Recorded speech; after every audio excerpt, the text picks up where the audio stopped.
enough people ask me about tips and stuff for making sourdough and I need to experiment with this Facebook Live thing.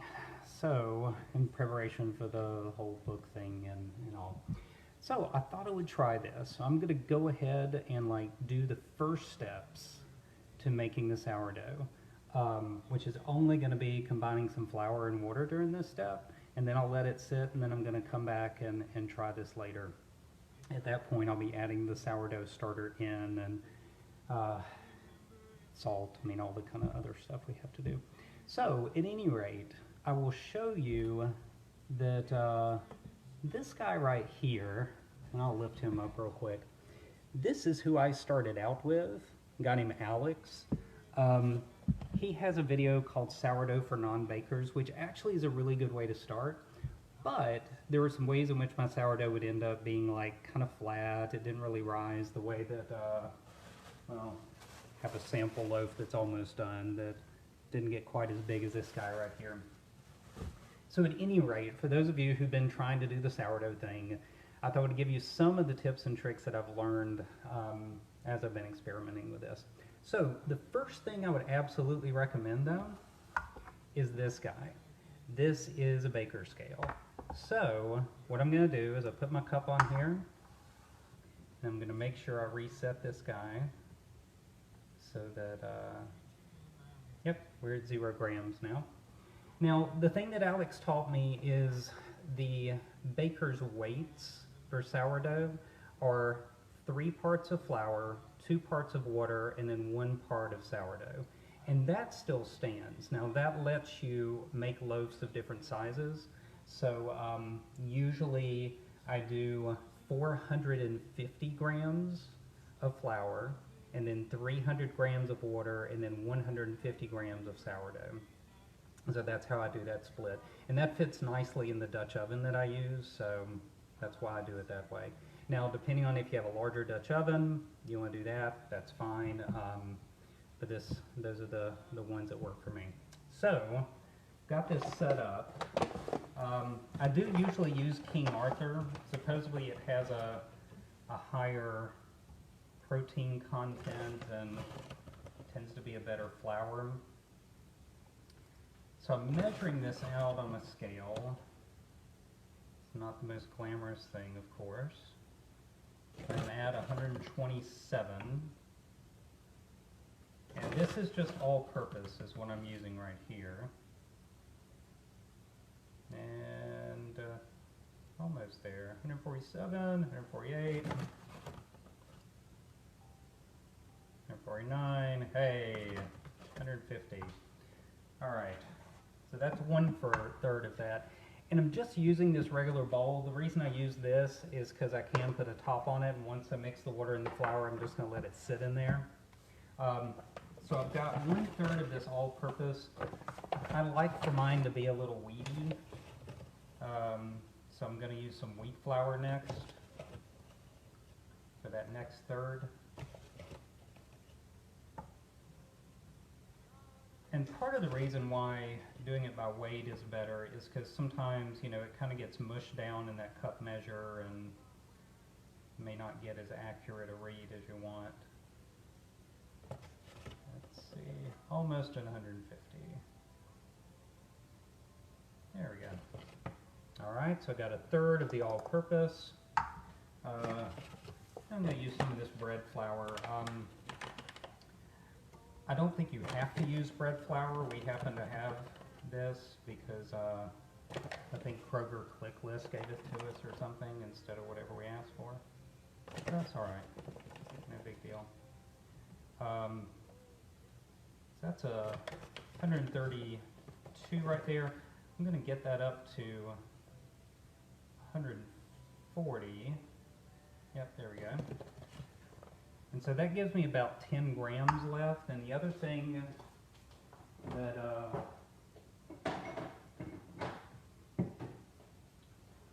I'm going to do just to give it a little bit of extra stuff, I do like to put a little wheat germ and, you know, some things that might add a little more flavor and texture.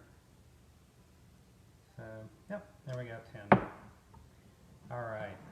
So what I've got in here right now is 450 grams of different kinds of flour, all right? Then I'm going to get some hot water, all right?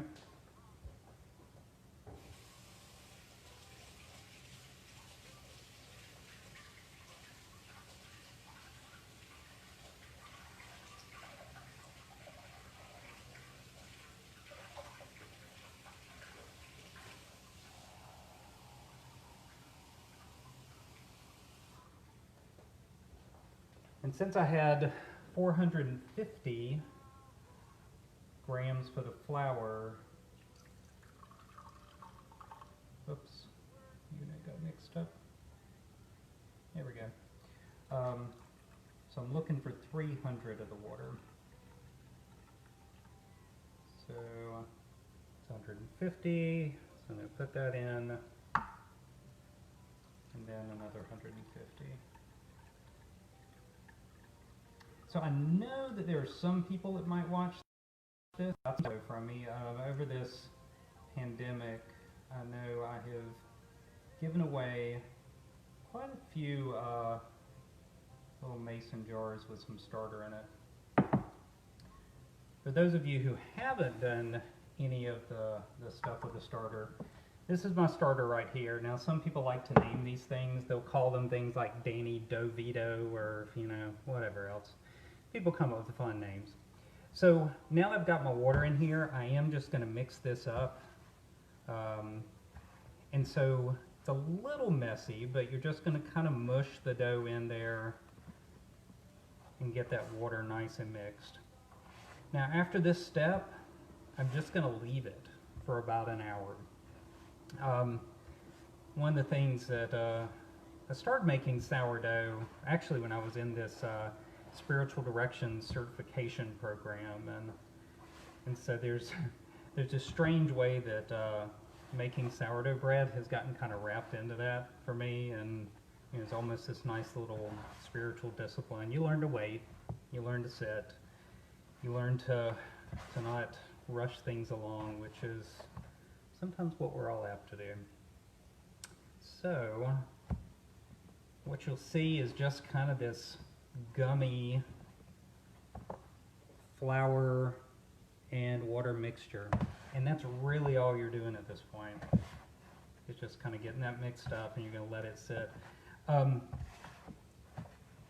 And this step is not in Alex's video. Like, he just combines everything, which is fine, and it works. But what I have found is getting the percentages right by grams, and then doing this little step that you leave for about an hour is very helpful. So, at any rate, let's see. I think that's going to be it for right now. So I've got this together. I'm just going to cover it up, close the lid, and let it sit there, and I will be back in about an hour, and we're going to see how this stops. Hey, thank y'all. All right, good folks. It's been about an hour. So here we have our container with the flour and the water. It still just kind of looks like that. I usually kind of flatten it out so that I can dip the sourdough in there and then kind of mush it around a bit.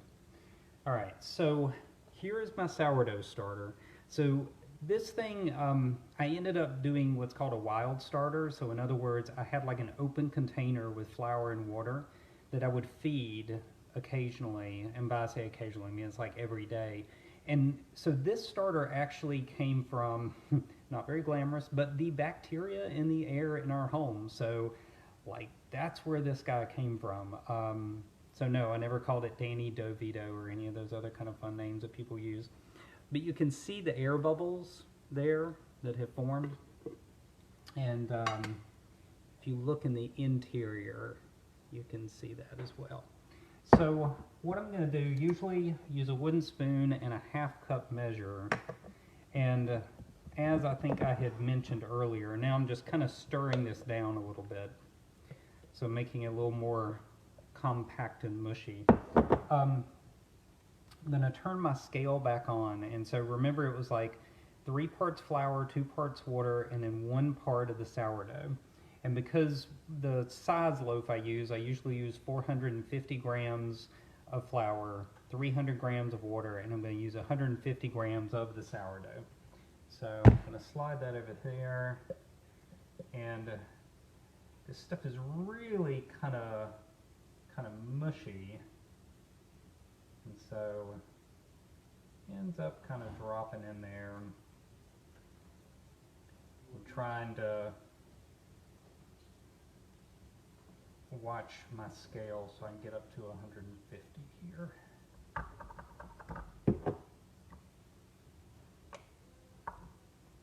Okay, it's 78. Again, oh, your sister's gone to pick up Hannah. Yeah. Yeah, Hannah's coming over. So I'm at 117 grams right now. And at 144, let me add a little more back to it. Okay. So trying to get it pretty precise. I'm actually at 155, so I'm just going to kind of stick it there right now. Now that I've done that, I'm going to go ahead and take this and just dump it on the top of this and sort of clean out this goopy sourdough stuff. Now, my sourdough starter, what I do with it is I feed it on the weekends, and so I actually made some sourdough scones this morning with some of the discard, which is what you do whenever you're making sourdough or making the starter itself. And so what I'm going to show you right now, because it's kind of an important step of the process, is this is a half cup measure that I had earlier. My spoon was just resting in it. Here's what's left of my starter. And so what I'm going to do is I'm going to get a half a cup of really kind of warm water, and I'm going to put it in there and stir it around. So I'm going to get my warm water now.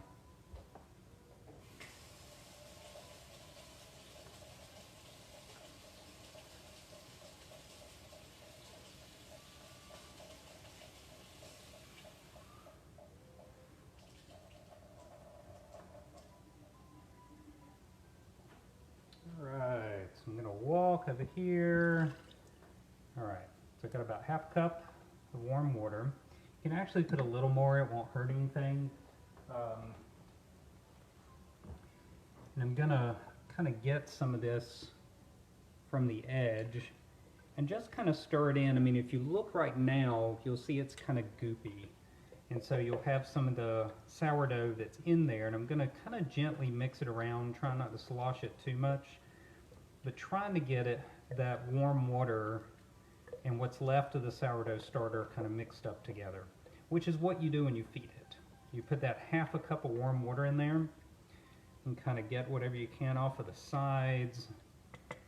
And so then at that point, it looks a bit more, try not to pour it out either, just kind of like a mixture of that starter and the water, so it really looks very thin. Then I'm going to find my quarter cup measure, and usually what I use is just the all-purpose for this.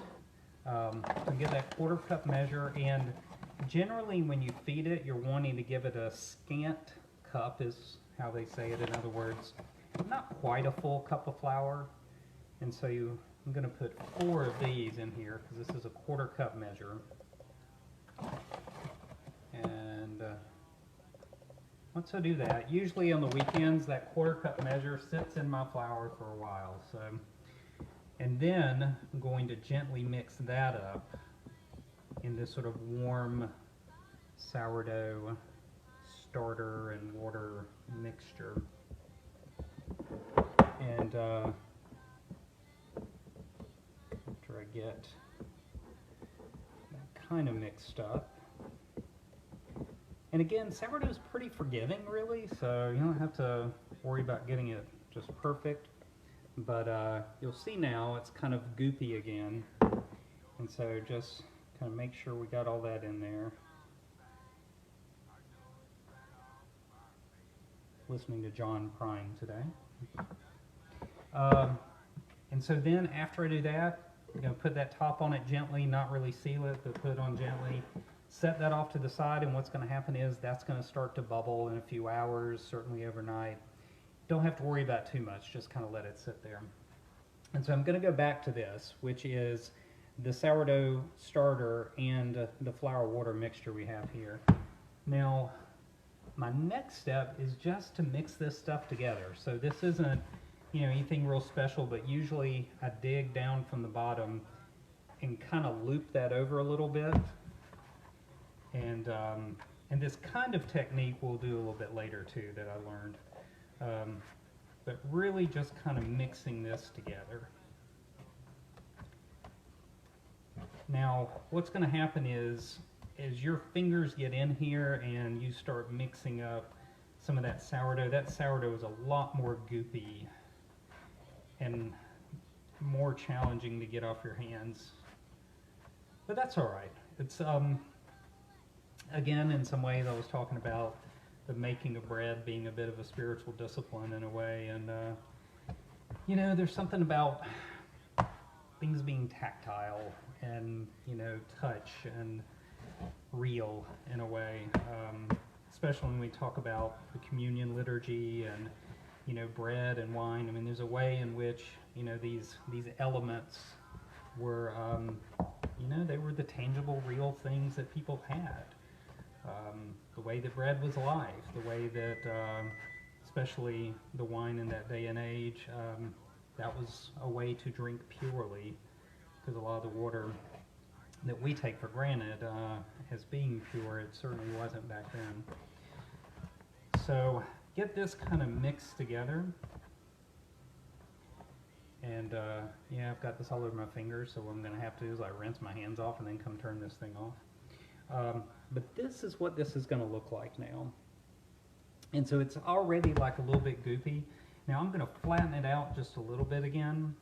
And then the next step we're going to have to do is let this sit, again, about an hour. Like, this is a weekend activity. Like, you set it down, you go do something else, you know, read a book, mow the grass even, a couple hours later come back.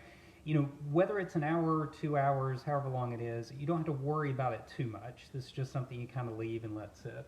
So I'm going to put the top on this thing again.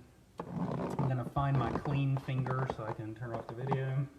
And then we'll check back in a couple of hours. And I'll show you how to put some salt on top of it and a little bit of water to kind of start to get the salt to dissolve. And then we're going to start working that. And so that's when we'll actually get to kneading the dough. And then after we knead it, again, I'm going to put it back in this container and let it sit. And then I'll show you the folding process after that. And after folding, we'll put it in this banneton, put some flour on top, and then it goes in the fridge overnight. So again, this is a long process, and I'll check in and won't make you sit through everything, but show you the steps along the way. So anyway, thanks for hanging in there. We'll see how this goes. All right, so we're back with this thing. Okay, so a couple of things I'll let you notice. You see how the sourdough starter has risen. So you've got these nice bubbles in there, and it's gotten a lot bigger and fluffier since last time. So just give you an idea of how long that takes, which really isn't that long. Here's where we are. So, well, two things. One, this has risen and sort of like come together a bit. Two, my daughter and her friend were over, and they were watching a movie, I don't know, some like first date, love, I don't know, something on Netflix. I really wasn't concerned about it. Didn't want to be out here doing this thing during it, so I waited a little bit longer. Like I said, the bread can be very forgiving, which again goes into the spiritual discipline of this whole thing, right? Yeah, thanks, Greg. So we have this. Now what I'm going to do is I've got this nice kosher sea salt stuff.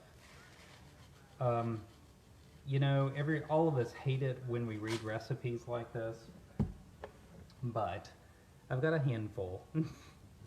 Probably about a teaspoon is what this is. And I'm just going to sprinkle it on top. And you can even possibly see this one little bubble here already starting. So I'm sprinkling that on top, and I'm taking this warm water and pouring a little bit, really not a lot, but just enough to kind of get that salt to dissolve just a tad. And so going to get that moving, set this over here. And then what I'm going to do is I'm actually going to reach under again, kind of pull that over a little bit, so that I'm almost kind of folding in on itself. Now this will be even more important later, but that's kind of to start to get the salt to be incorporated into the dough. So I'm kind of reaching around, peeling around the edges, and getting that into the middle. Now we will need, so I'm going to really pull this off the bottom, drop it on my counter, and then I'm going to pull it open and drop it and fold, and then pull it from that side, drop and fold. And so pull, drop, and fold, and you can kind of see the consistency of the dough a little bit. I mean, it's a little sticky and hard to pull apart. So there's definitely some ways in which it's already kind of tightening up. And what you'll do is you'll kind of feel it maybe even break apart a little bit. I'm not wanting it to break apart so much as just start to get like stretchy. And the more you knead it, the stretchier it's going to get. Now right now I can tell I'll probably need just a tad bit of water because it seems almost a little too easy to break apart. I'm just going to pour a little bit on there. Again, this is the kind of thing that, you know, you kind of go a little bit and try and learn and practice, and the more you do it, the easier it gets. Now, I will say, my wife thinks I take out my frustration on this dough once a week. And there may be some truth to that. It's a possibility. I think most of you know me because I'm sharing this with my friends, but I'm thinking I may make this like a YouTube video or something later because I've got to experiment with that for the book. So, at any rate, I am a licensed clinical social worker, private practice. See a lot of kids and adolescents, but also see a lot of adults. And, you know, doing the outpatient mental health thing means, yeah, you do hear about some tough stuff here and there. So, there may be some truth to taking out some frustration on the dough. Now, what you may notice, if you can see, is it does start to get a little stretchy without breaking. Now again, I've been doing this for a couple of years now on about a weekly basis, so you'll notice I'm really used to kind of stretching and folding and then picking it up from the other side, stretching and folding. And so this whole process I'm pretty used to doing. The other thing that you'll notice is it starts to really kind of make a ball.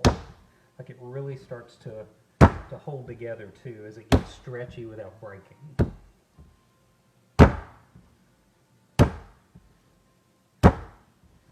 And yes, I'm still listening to John Prine. I don't know why that was the choice today, but it seemed to fit. God rest his soul.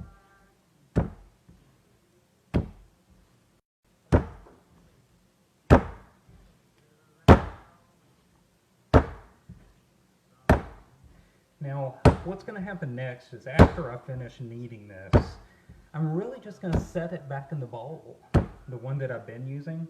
There's still some water in there, you know, a little bit of like glue sticking on the side, and that is perfectly okay. Do not need to worry about that. After this kneading part, it's going to sit and kind of rise a little bit, get some bubbles in it, and then you know, I keep talking about this folding technique. What's going to happen after that is I'm going to keep taking the top off of it and sort of like picking it up from the edges, folding it to the center, and then putting the top back on it again. And I know I keep talking about this part of like bread making as spiritual discipline in a way, but there is a way in which when the bread sort of flows out a bit, it's important to pick it up, move back to the center. And that's all I have to say about that. In the meantime, too, I also looked up some of the fun names. I keep mentioning, you know, Danny DeVito, but also someone has named their bread Dostoevsky, for those of you who are into Russian literature. There's Emilio Estevez, Little Bread Rising Hood. All kinds of interesting names that people come up with to name their starter, because I don't know, I've been living with this guy for over 2 years, so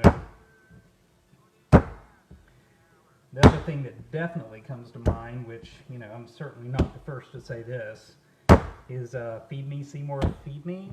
Those who've been familiar with the Little Shop of Horrors, because it does feel like you're just feeding the thing over and over again, but once you get it going real well, you can just put it in the fridge for the week, take it out Saturday morning, maybe Friday night, let it warm up, and you're ready to go. So what you may notice is it really is kind of making this nice dough ball. And then, you know, even if there's a little bit stuck to your counter, it seems to pick it up and keep going. And again, it's stretchy, like you're really stretching out that gluten without breaking. So I'm going to do this couple more rounds. Now, you know, for me, and you know, I don't know if you can tell in my arms or not, but it's really, you can feel the pull of it, like it gets hard to pull apart. And so when you're doing that, you might notice that it does get kind of tougher and tougher to pull. All right. Okay. This is also the part where sometimes I call the dogs to get some of this off my fingers or throw my dough ball here and there. All right. So, I'm going to take this guy, put it in there, take the top again, get that closing, yes. Your hands look like this. It's wonderful. And let's see if I can find like a clean piece here. And if you have any questions or anything, feel free to like ask them in the comments. I mean, I'll try and respond as I'm able. This is kind of the next step. What happens from here is I just kind of let this sit, and then in probably another couple hours, I'm going to do that folding. I'm going to reach in the side, pull toward the center, reach in the side, pull toward the center. And I'll do that about 4 or 5 times around the edge until it's back in the center, and I'll show you what that looks like at the end as well. So we'll check in again in a couple hours. Maybe. All right. So, a couple of things. This can come in handy sometimes. I don't know if you've ever seen one of these, but sometimes bread makers will have one. It helps you kind of scrape your surface a bit. So if you are folding it and you have some kind of stuff like that, the dough can stick to it, so that helps. This can be a really short video because really all I'm going to show you is taking the top off of here. This is what the dough looks like at this point. And really all I'm going to do is just kind of reach in and pull it over. Turn, reach in, pull it over. This is that folding toward the center that I was talking about. Just reach in, fold, turn over, reach in, fold, turn over. And I'll just do that a couple of times just so you kind of get an idea of what that looks like. And the folding technique is that you do this about every 15 minutes for the next hour. And so, so I'm just going to take it, it'll look like that. It'll settle in a bit, but just going to put a top on that, let it sit, and then come back in 15 minutes. I'm not going to come back to the Facebook Live, but I'm going to do this for about the next hour, and then after that, I'll show you what it's like to kind of dump it out again, kind of get some tension in the top of the dough and put in a banneton or a bowl if you're using that. So I'll explain a little bit more about that as we come back. All right, so it's a little bit late. Normally, I start my bread a little earlier in the day, which is why I'm having this happen as late as it is right now. But I want to show you the final step. And again, I'm using these videos. I think I'm going to like pull them together on a YouTube thing. And again, practice for that because, you know, as my wife and I are working on getting this book together, we're probably going to put together some YouTube videos and all this kind of stuff that we're not really used to doing. So, you know, what better way to get used to it than to practice? There you go. So, I'm going to give you some ideas about this last step with the bread. Let me turn this a little bit that way. Well, that's fun. All kinds of things when you do this stuff for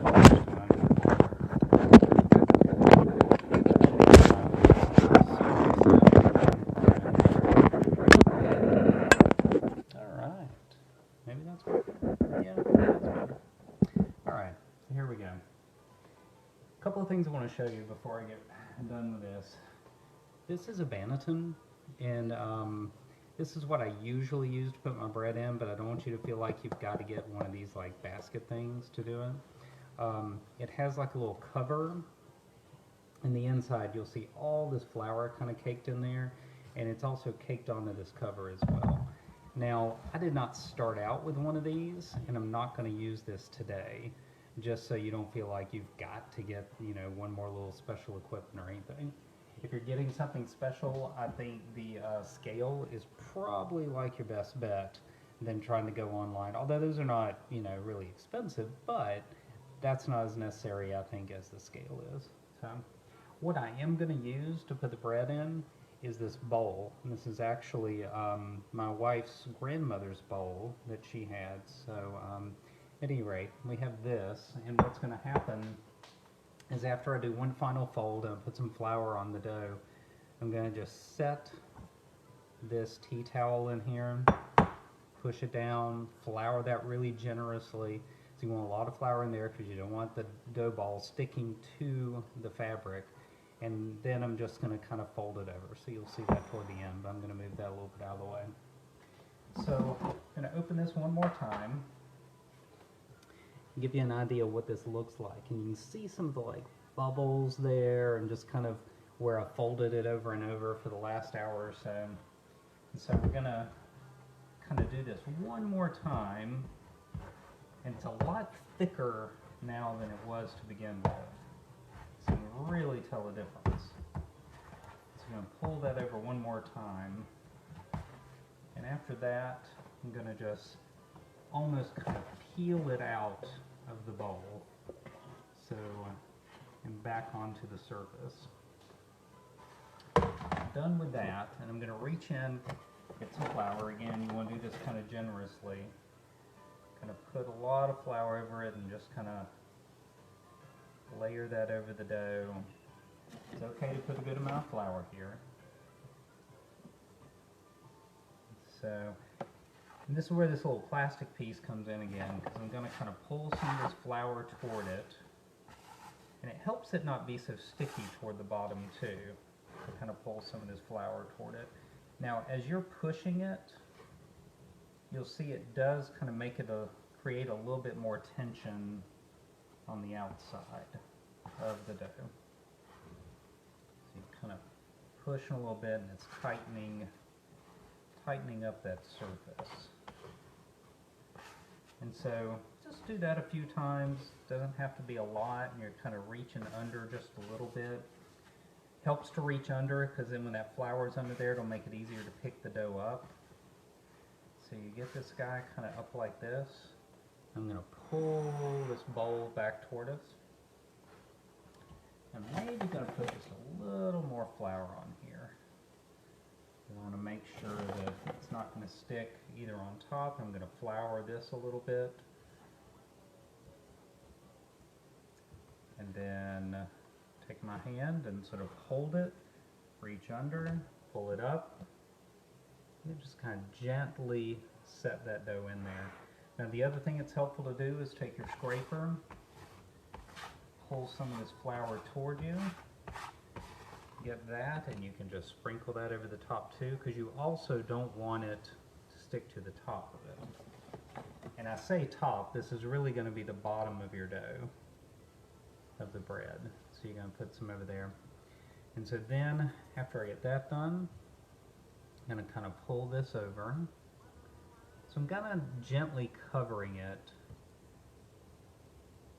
not tightly. And then after that, what is going to happen is I'm going to take this and set it in the refrigerator overnight. All right? Now, a couple of other things that I'll show you real quick. And let's see, I think we may move around for this a bit too. So, try not to make people too dizzy. But what you see here is this is my Dutch oven. Now what I'm going to do is I'm going to take the Dutch oven, go ahead and set that in the oven, and that way it can be there in the morning. Now in the morning, when I start up this thing, I'm going to go ahead and preheat to like 480. So I'm going to like go ahead and get it really nice and hot, and with that Dutch oven in there, the Dutch oven itself is going to get pretty warm, and you want that to be in there. You know, I mean, you can get it up to 480 and just go ahead and start, but, you know, that usually people recommend to let it be at 480 for a little while before you put your dough in there. And so that'll be our next step. But for right now, we're going to take this guy, and he is going in the refrigerator. So what's going to happen is, finish this video, and I will see maybe some of you in the morning if you're up that early. And we'll do that, but at some point I'm going to compile all this stuff into a Facebook, a YouTube video, and learn how to do that, because, yeah, again, what better way to learn how to do this stuff than to just jump in. So, thanks, guys. See you all in the morning. Good morning. It is the next morning, and it is time to get the bread out of the refrigerator and sort of do the next steps and get ready in the oven. What's happening right now is the oven is set at 480, and the Dutch oven has already been in there for probably about 15 minutes. So all that's been warming up. It'll be nice and hot whenever I pull it out. Let me go get the bread out of the refrigerator.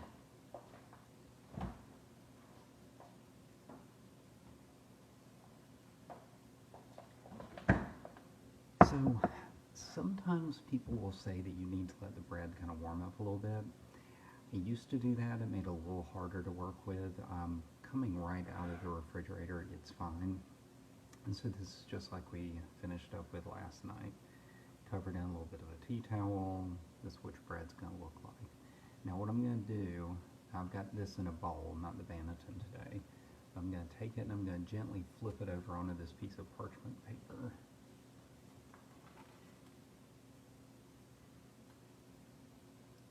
And sort of gently pull that back, and because I floured it a lot, it came off from the towel pretty easily. So I'm going to set this over here now. You can see the bread there. Coffee. This is a lathe, so you can use this to score the bread, to cut little marks in it. You can also just use a sharp knife. You don't necessarily have to have one of these, but what I'm going to do is I'm just going to make a few little cuts around the edge. Oh, lathe coming apart on me. There we go. Now the thing about the parchment paper, it does make the bread a little easier to move.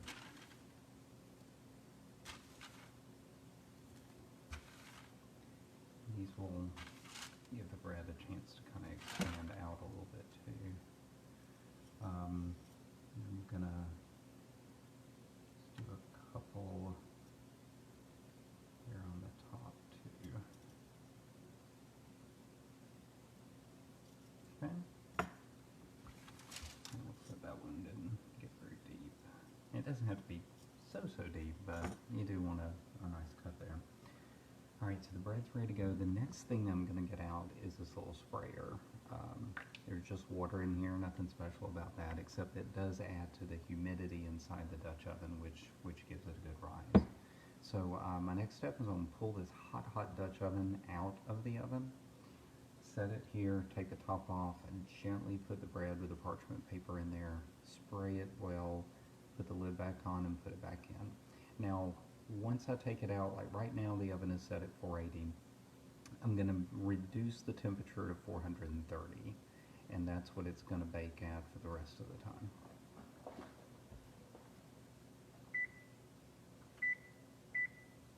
So I'm going to go ahead and get that temperature down to 430.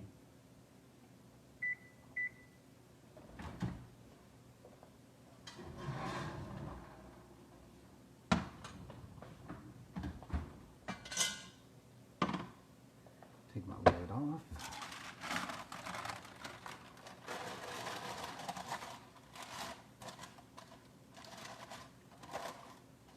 The other advantage of the parchment paper is it keeps you from potentially burning the outside of your fingers on the Dutch oven.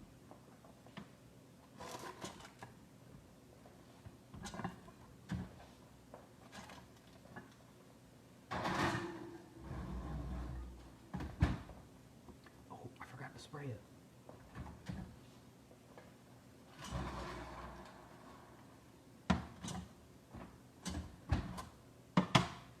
Getting distracted here with all this fun Facebook Live stuff.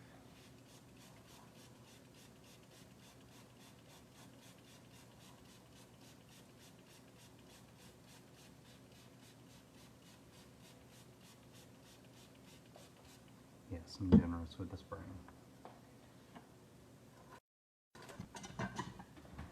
Maybe it's my Baptist roots and need lots of water, right?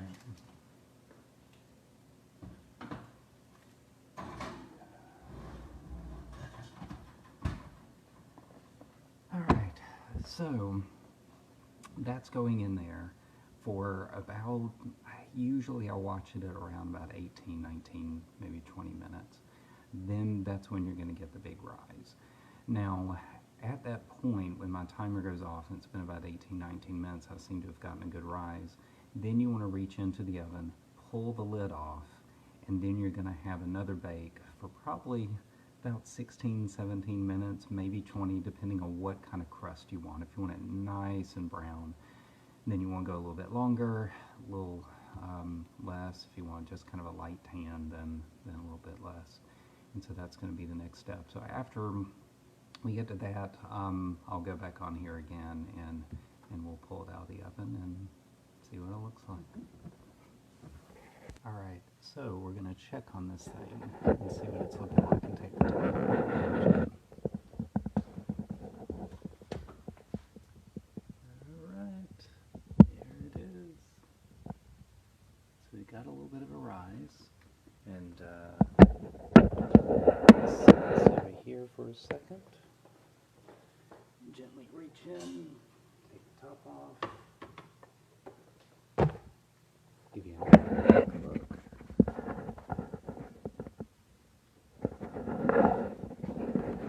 I'm going to let this guy brown for a little while. So probably about another 15 to 20 minutes, depending on how brown you want it. Alright, we're here at the end. It's time to pull the bread out of the oven. So, and you can smell this, but it smells pretty good. That's nice.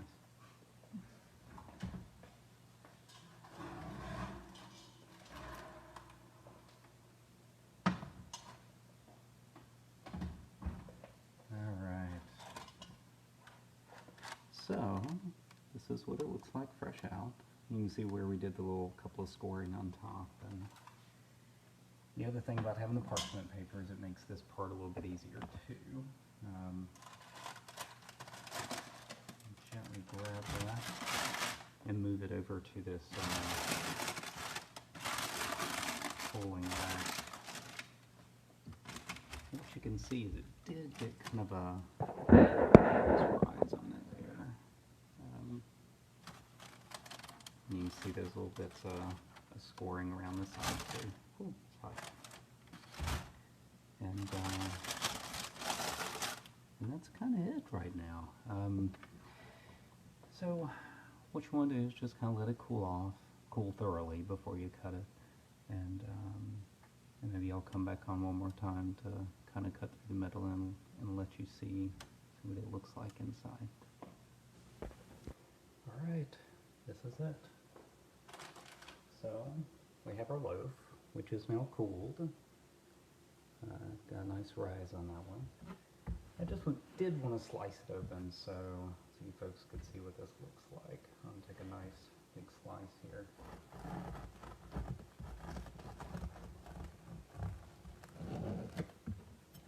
When you're slicing this bread, you do kind of want to have a cutting board and kind of pull it tight at the bottom.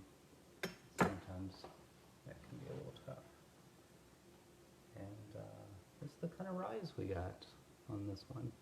It's got nice air pockets in there, and very wheaty texture because I did the 1/3 wheat flour, so this is a little heartier than some of the other ones. But again, that's up to you. And yes, I'm already starting on another loaf, which I may put in the fridge for a little while and then bake by the end of the day, but we'll see. But that's because my son and I prefer cheddar and jalapeno. So because I forgot to say this, whenever you finish kneading the dough in that step, at that point is when you would want to put anything into the bread that you want in the bread. So at that point is when I'm doing this later today, I'll be putting in some jalapenos and some little chunks of cheddar, because that's how my son and I roll. So at any rate, thanks for watching all this. If there are any more questions about the sourdough bread and how to make it, feel free to shoot me a message or something like that, and I'll try and answer as I can. Again, I appreciate being able to share some starter with some of you folks, and appreciate the questions and stuff. I hope the videos are nice for you too. Thanks.